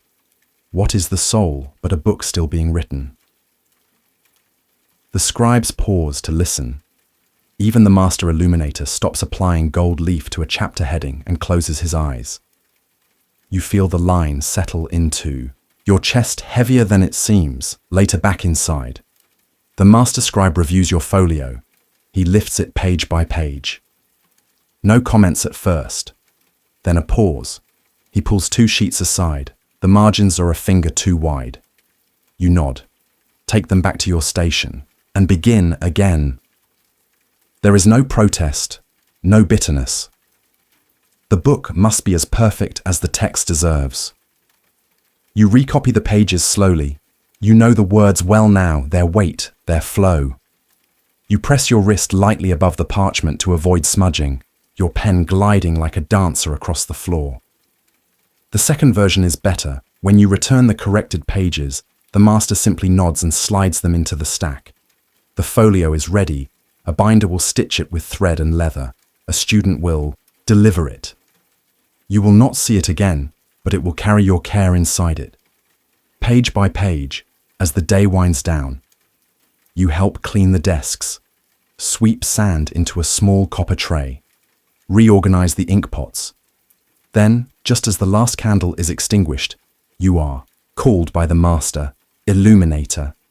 He holds a page, a new piece, part of a royal commission. This corner border, he says, that was your ruling. You stare. It was a draft master. He shakes his head. We do not waste clean work. He hands you a small scrap of parchment, lightly dusted with gold powder. Practice. Start tonight. You're nearly ready. You bow. Thank you. Back in your room. Small, plain, and dimly lit. You unwrap the scrap. You pull out the reed pen you've been shaping in secret for decoration only. You draw your first leaf, then a line, then a star. It isn't perfect, but it is steady. And in that moment you feel it. Not pride exactly, but a kind of quiet belonging.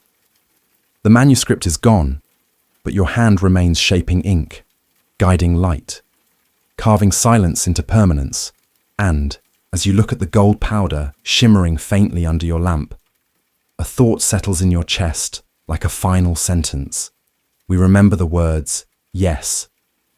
But somewhere between every line, there was a hand that never rushed. The world is still dark when you lace your boots.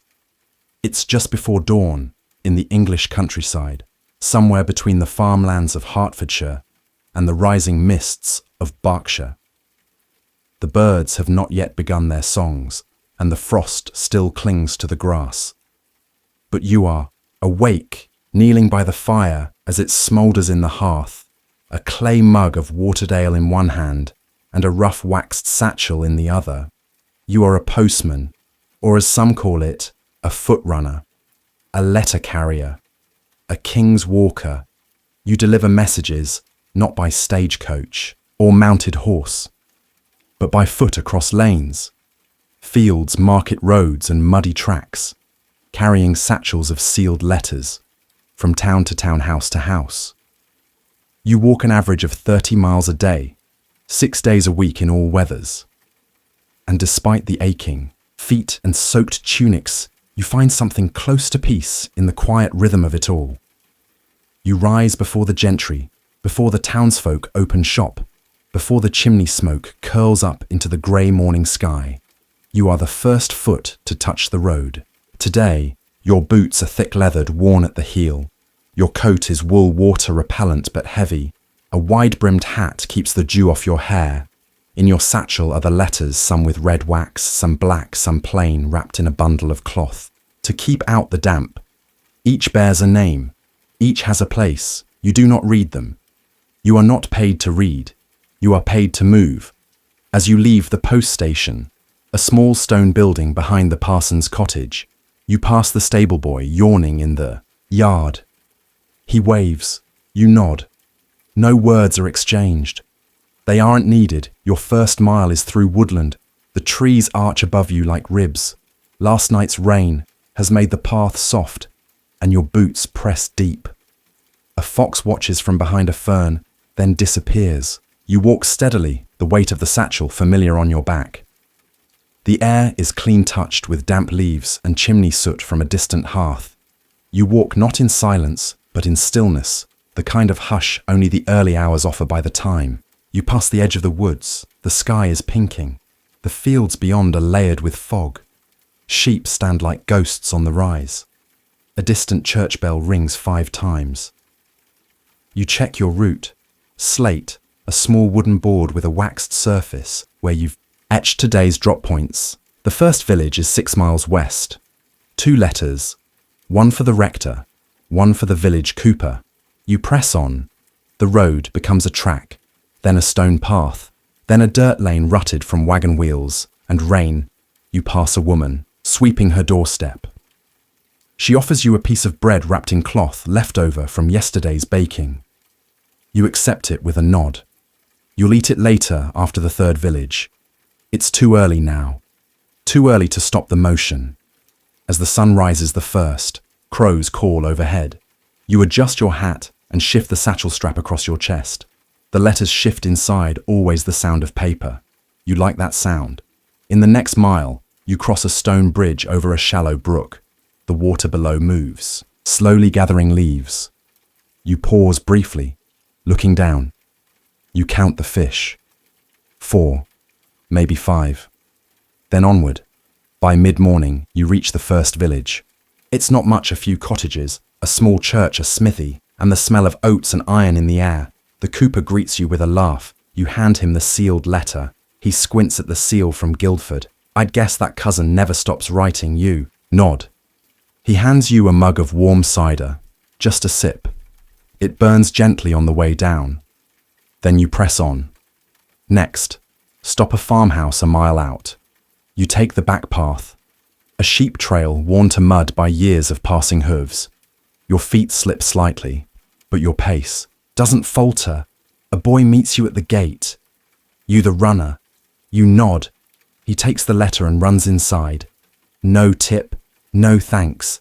Doesn't matter. You walk. Another few miles and the sun begins to warm the back of your coat. A dog barks from behind a hedge. A cart passes, with a wheel wobbling.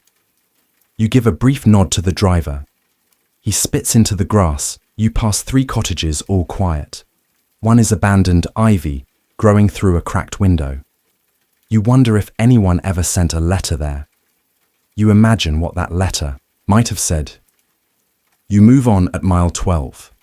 You sit a low wall, part of an old Roman road, covered in moss cool to the touch. You unwrap the bread the woman gave you earlier. It's dry now, but sweet. You chew slowly, looking at the lane ahead.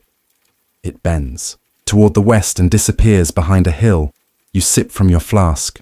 Not water, but small beer. Safer than most. Well water and lighter than ale. You savor it. Not for taste, but because you've earned it. Your legs ache in the familiar way. Not pain, just use. Then you rise again. The next village is 5 miles. You walk. You pass 2 children fishing in a ditch with sticks. A woman hanging linens from a crooked line. A man patching a roof with tar. You nod to each, not always returning a greeting that's not the role of a postman. You are not a guest. You are a carrier of time, of messages that tie one place to another. Some are news, some are money, some are silence wrapped in paper. At the edge of the next hamlet, you pause. You recognize the inn, red. Door faded sign with a horse and son. You delivered a letter here last month. You remember the recipient had cried while reading it. You still wonder what it said. You check your slate, one delivery here, to the innkeeper's daughter. You find her in the yard feeding chickens. You hand her the letter. She smiles faintly, from my sister. You don't answer. You don't know, but you hope so. She gives you a slice of pie wrapped in cloth. It's still warm. You don't stop to eat it yet. You walk on. As the sun climbs higher, your pace slows slightly. The afternoon warmth presses on your back, and your feet begin to throb. But the road ahead still stretches long and straight, and your satchel is lighter now. Each step carries fewer letters, but more distance, more memory, and you wonder, not for the first time, how many people are waiting for news they don't expect from places they've never seen carried by someone. They'll never meet. You walk, because that is your task, your rhythm, your quiet, faithful purpose. And somewhere, between the road and the next village gate, a thought comes softly. Perhaps this is the closest thing to peace. Not in stillness, but in steady motion beneath the weight of other people's stories. It's past midday now, and your boots are beginning to speak, not loudly, just a quiet throb in your heels, a tug in the arches. But this is expected. By this point in the day, you've already walked 15 miles, give or take. And you still have many to go. You shift the weight of the satchel from your left shoulder to your right. There are only a dozen letters left, wrapped neatly in their cloth bundle, each marked with wax and sealed with names you don't recognize, but they matter to someone. That's enough. The road narrows again, no more cobbles. Just hardened earth bordered by tufts of grass and shallow ditches. You pass through a gap in a stone wall, ducking under a hanging branch. Somewhere nearby a lark sings persistent and sweet. You walk with purpose, but never in haste. There is no reward for arriving early, no extra coin for faster feet, only the promise of the next stop. The quiet joy of knowing a letter has reached its destination, no matter how far or how small the village may be. You pass a cluster of homes, thatched roofs, low fences, hens wandering freely. An old man mends a boot on a bench. You nod. He waves with 2 fingers and points to a cottage across the lane. They're waiting for you. You walk up the path. A woman steps out, wiping her hands on her apron. Her eyes light up as you approach. You hand her the folded envelope. She runs a thumb along the seal, from my son. You say nothing. You don't know, but she already knows it's from him. You can tell by the way her fingers tremble as she holds the paper. She reaches into her pocket, offers you a copper coin. You shake your head. She insists. You accept gently. You walk on. Now the fields stretch wider. Wheat rustles in long rows, and the hills beyond the tree line seem almost blue in the distance. The sky has cleared. The morning haze has burned away, and your coat grows warm on your back. You pause under an oak tree to drink from your flask. The beer is tepid now, but the taste grounds you sharp, faintly sour, oddly welcome. You chew a small piece of salted pork left over from yesterday's supper. Then onward. Each step becomes part of a rhythm.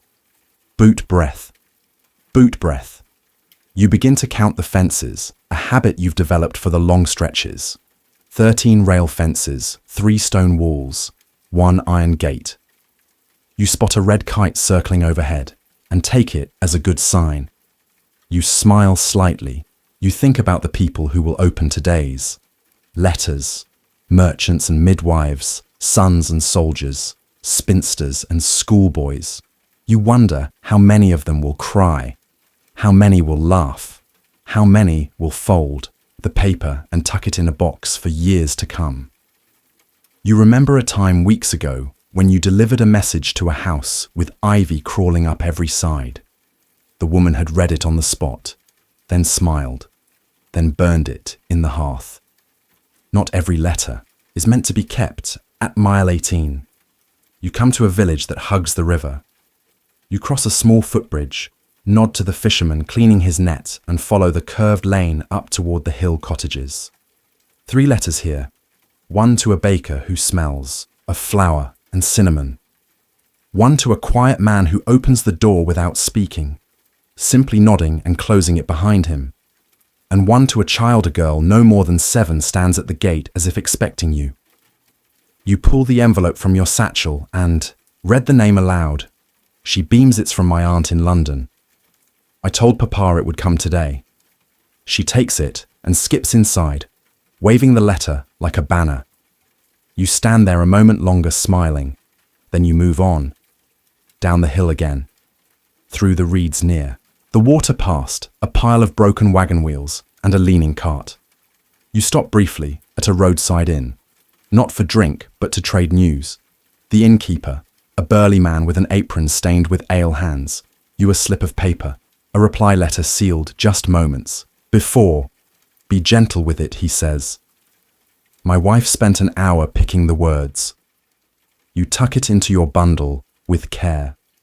There's no weight to the letter, but it feels heavy with meaning. You carry it as if it might crack. The afternoon stretches long. The sun moves west. The road climbs slowly toward a plateau where you can see the chimney smoke of your next village already curling into the sky. It's 6 miles out. You'll reach it before sunset, if your pace holds. You begin to hum softly, an old tune your mother used to sing when she kneaded dough, something to carry your feet a little farther. Halfway to the village, a storm cloud passes overhead, but it doesn't burst, just a warning in the wind. You pull your hat lower and press on. You pass 2 boys, digging a trench for fence posts. They wave. You wave back. You pass a crow perched on a milestone. It flutters as you near but doesn't fly at. Mile 24, your left foot begins to ache in earnest. You adjust your pace, walk with your toes more than your heel. It helps. Finally, you reach the second to last village of the day. You deliver a letter to the blacksmith who thanks you with a nod and a slice of dried apple. Another to a widow in a house with broken shutters. She offers you nothing, just a smile. You remember that smile. You've seen it before. Only 2 letters remain. You climb the final hill toward the last hamlet. The road curves sharply, narrowing between hedgerows. The wind whistles gently. A hare darts across your path. At the gate of the final cottage, you pause. A young man sits on the stoop, cleaning a pipe. He looks up as you approach. "You've come far," he says. You nod and hand him the letter. His name is on it. He studies the seal, then looks up. "From my brother." You shrug slightly. "It's from Manchester, that'll be him." He stands and shakes your hand. "Thank you." You turn and begin the walk back to the post station. Not fast, just steady. The way you always do. Your bag is now empty, but your steps still carry the shape of meaning. And as the evening light turns golden across the hedgerows and chimney smoke, you think, some people chase adventure, some chase fame. You chase the path and find peace in every mile. The sun is low now, draped in amber across the landscape. The fields glow with quiet light. as if the world itself is taking a deep breath after the day. Shadows stretch along the lane, long and soft, and your boots make a familiar crunch over the dry path as you begin your final leg of the journey. The walk back to the post station. Your bag is empty now. No letters, no messages, no red wax seals or folded paper filled with worry or joy. But your satchel somehow feels no lighter. It still swings on your hip as if holding the weight of all the words you delivered.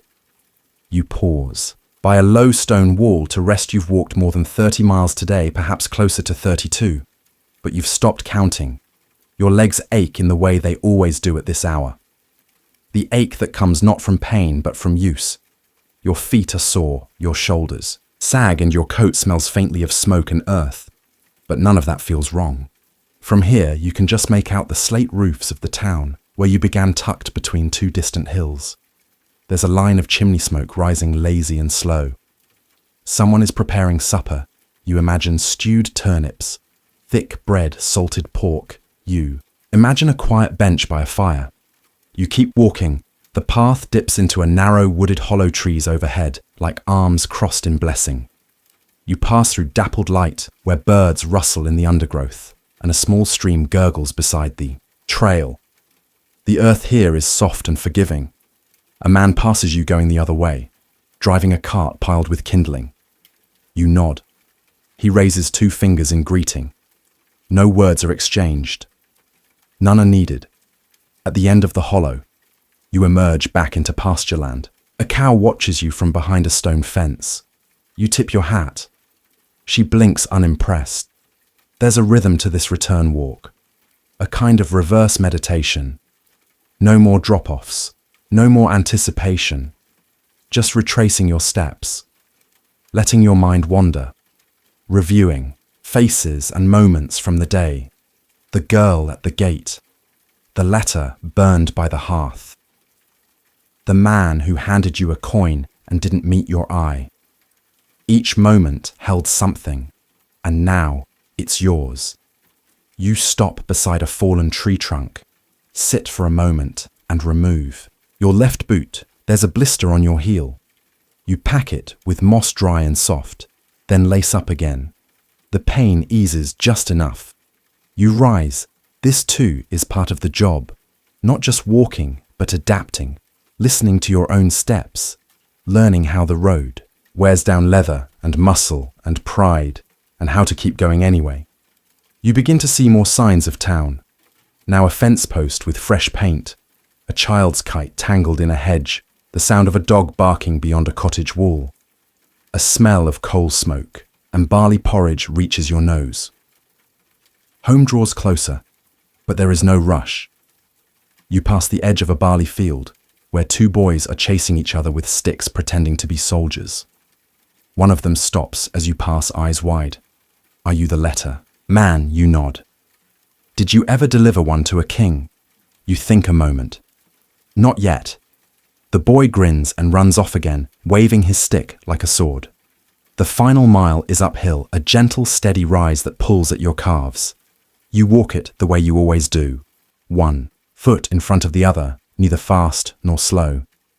Just enough, just steady. At the top, the road flattens, and there it is. The post station, a small stone building with a wooden door and a crooked chimney. Smoke drifts from the fire inside. The yard is quiet. The stable is empty. You push the door open. Inside, the heat rushes to meet you, fire-warm, peat-scented. A pot of stew bubbles in the corner. The old postmaster looks up from his chair. All made, you nod and hand him the slate, now wiped clean. He doesn't ask for details. He doesn't need to. Eat, sit, he says. You do. The stew is thick and salty, filled with turnips, carrots, and yesterday's bread. You eat slowly, silently. The spoon feels heavy in your hand. The warmth spreads through your chest after the meal. You wipe your hands, rinse your bowl in the bucket by the door, and step back outside to the bench near the gate. You sit down and stretch your legs. Above you, the stars begin to emerge, faint and silver, scattered across the deep blue sky. You lean back, feeling the rough wood of the bench under your spine. And here, finally, is stillness. The kind that isn't silence, but something deeper. The kind of peace that lives in the bones after a day of motion. You don't need a firework or a song. You don't need applause or reward. You had the road, the rhythm, and a task done right. You think back to all the people you passed today. Not their names. You rarely know those, but their faces. The girl skipping with a letter in her hand.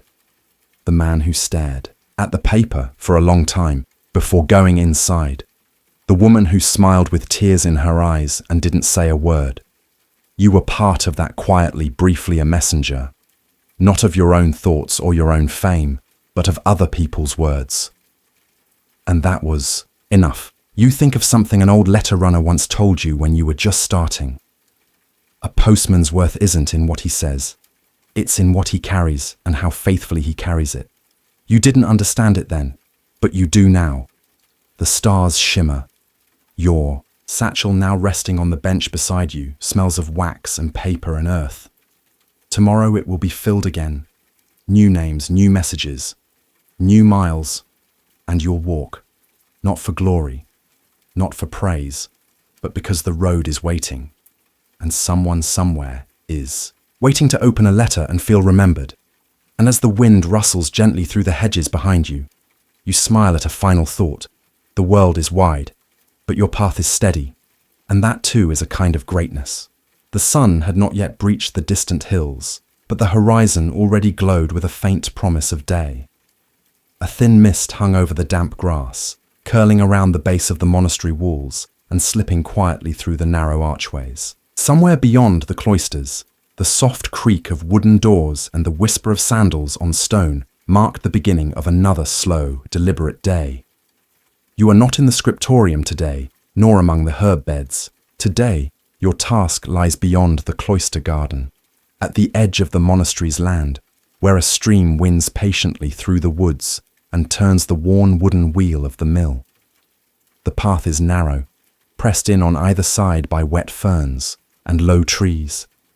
Birds are beginning to stir in the branches, but none yet sing. You walk in silence, a linen sack of grain across your shoulder, the weight familiar. The world is dew-heavy and hushed. Even the insects seem to respect the hour. The mill appears through the trees, a small stone structure with moss on its roof and a crooked iron bell above the door. The water wheel turns slowly, pulled by the steady flow of the stream. Each groan of its rotation is like an old chant, measured, purposeful, repetitive. This is the rhythm of the place, of the life. Brother Alric is already there, crouched beside a stack of freshly cut timber. He nods as you arrive, but says nothing.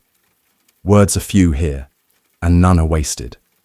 Inside, the mill is cool and smells of wet stone and fine dust. A narrow chute carries the stream's water beneath the floor, where the wheel's motion is transferred to a thick wooden shaft, which turns with a shuddering grace. Attached to it, the great millstones begin to move. The grain is poured slowly into the hopper. You watch it disappear, bit by bit, into the mouth of the grinding stones. It emerges below as flour, soft, warm, and faintly sweet-smelling. You cup a bit in your hand. It feels like ash and silk together. This task will take hours. You take turns feeding the grain, adjusting the chute, and sweeping the flour into wide clay bowls. When the flour rises in small, pale clouds, the sunlight from the high window catches it and makes the air shimmer. The work is mechanical, but not mindless. You must pay attention to the hum of the wheel, to the pressure of the chute, to the way the flour gathers and spills. Too much, and the stones might jam. Too little, and the grind is uneven. You do not rush. Nothing here is rushed. From time to time, Brother Alric oils the wooden gears or clears away husks caught in the teeth of the mill. You fetch water from the stream and take a brief pause beneath the eaves, where the moss drips slowly into the trough below. Your hands are dusted white, your sleeves damp from the stream, your knees sore from kneeling. Mid-morning brings a short bell, faint but clear through the trees. It is time for terce, the third prayer. You do not return to the main chapel. Instead, you kneel with Brother Alric in the grass beside the stream. The prayer is brief, the chant soft. There is no echo, only wind in the reeds and the gentle splash of water on stone. After the prayer, work resumes. The sun climbs higher, warming the mill's worn stones. A robin flits through the open window and settles on a wooden beam overhead. Neither of you acknowledge it. There is no need. Here, everything is part of the rhythm. By noon, your sack of grain is empty, and 2 wide bowls of flour sit waiting. You help Alric sweep the last of the dust from the stones.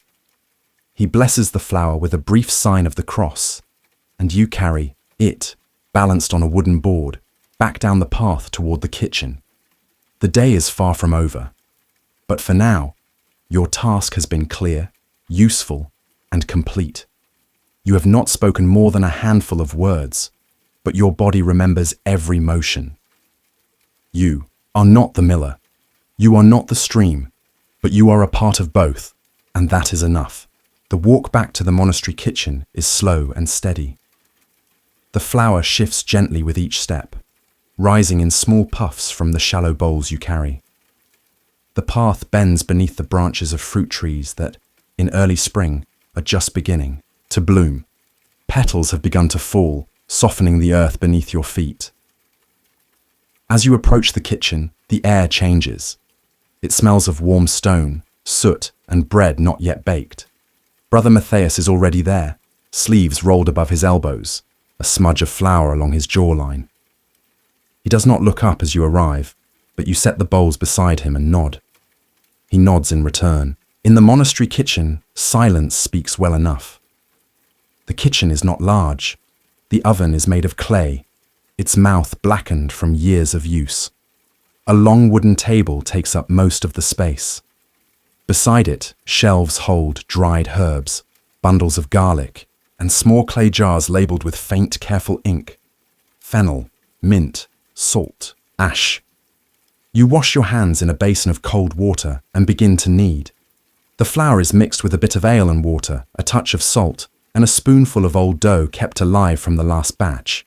Your fingers press and fold, press and fold. The rhythm is natural.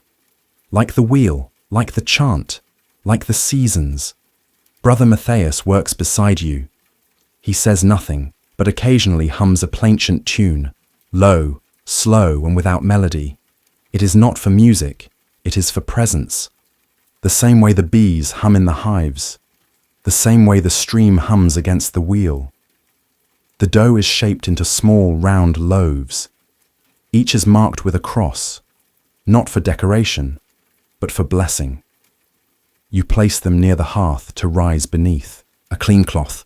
While the dough rests, you wipe the table clean. The sun is high now, its light catching in the motes of flour that still drift lazily in the warm air. Outside, the bell rings for sext, midday prayer. You and Matthias wash again, dry your hands, and step out into the courtyard. The others are already gathering. The gardener with his knees still stained. The novice from the scriptorium rubbing ink from his hands. The infirmary helper with the scent of mint still clinging to his sleeves. All fall into line. No one speaks. A few cough gently. The chant begins. After prayer, the meal is served. Lentils in earthen bowls. A slice of black bread, your bread, still warm from the oven. A few preserved pears, thin and dark. A mug of watered ale. No one chews quickly. No one stirs. Tea. The far end of the table, a single monk reads from the life of a saint. His voice steady, gentle, and continuous. You do not catch every word, but you do not need to. The words are not for information. They are for rhythm. As your teeth press the bread, as your mouth moves slowly with the lentils, the voice fills the space where silence might slip too deep. When the meal ends, you rise with the others and carry your bowl to the wash basin. The water is cool. The soap is rough. A sparrow has landed on the window ledge, and watches you without fear. There is no rest now, no retreat. The garden calls. You and 2 others are sent to tend the early vegetables, onions, leeks, and a bed of struggling spinach. The sun is warm, the soil is dry. You carry a wooden bucket filled from the cistern and pour it carefully between rows. A toad scuttles between stones, and you pause to let it pass. You work in silence. The spade is heavy, the weeds cling tightly, but you feel no burden. The earth gives as much as it resists. Later, you help stack bundles of dried herbs in the apothecary room. Valerian, mint, rue, each tied with string, each hung upside down from a low beam. The scent is sharp and clean. It stings the nose and clears the head. By the time the bell calls for none, the mid-afternoon prayer, your arms ache, and your robe is streaked with dust and sweat. But there is no complaint. This is not penance. It is purpose. You kneel again. The chapel is cooler now. The candles flicker against the stone. The chant is slower, deeper, as if the day itself has begun to lower its voice. You do not rush to your next task. You do not ask what it is. Someone will tell you, or you will simply see, and if not, you will find something useful to do. Because here, every act matters, and nothing, absolutely nothing, is wasted. The sun is low now, softening as it leans toward the western wall of the cloister. Its rays slant through narrow windows and stretch across the floor like golden fingers. Shadows grow long. The work slows. You carry the last of the herb bundles to the cellar, a cool, dry space dug into the hillside beside the refectory. The door creaks, just slightly, when you open it. Inside, the air is still and smells of wood, wax, and thyme. Candles flicker in iron sconces along the stone walls. Shelves line the room, jars of dried flowers, coils of string, earthen jugs sealed with wax. You place the bundles gently, one by one, on a shelf labeled in brown ink, for winter tonic. You pause, run your hand along the rough wood. There is no noise here, only breath, only presence. Above, the monastery shifts gently into its evening rhythm. Brother Willibald sweeps the cloister walk, his strokes slow and deliberate. A novice mends a torn robe near the fire. Someone checks the beehives again, speaking softly to the hum. In the small stable, a donkey is fed oats by candlelight, and the wheel still turns. You make your way to the chapel once more. It is time for Vespers, the evening prayer. The candles have been replaced. The air inside is dusky and gold. The psalms tonight are slower, deeper. The monks' voices blend together like river water over smooth stones. You do not try to stand out. No one does. You are a thread in the fabric now. No more, no less.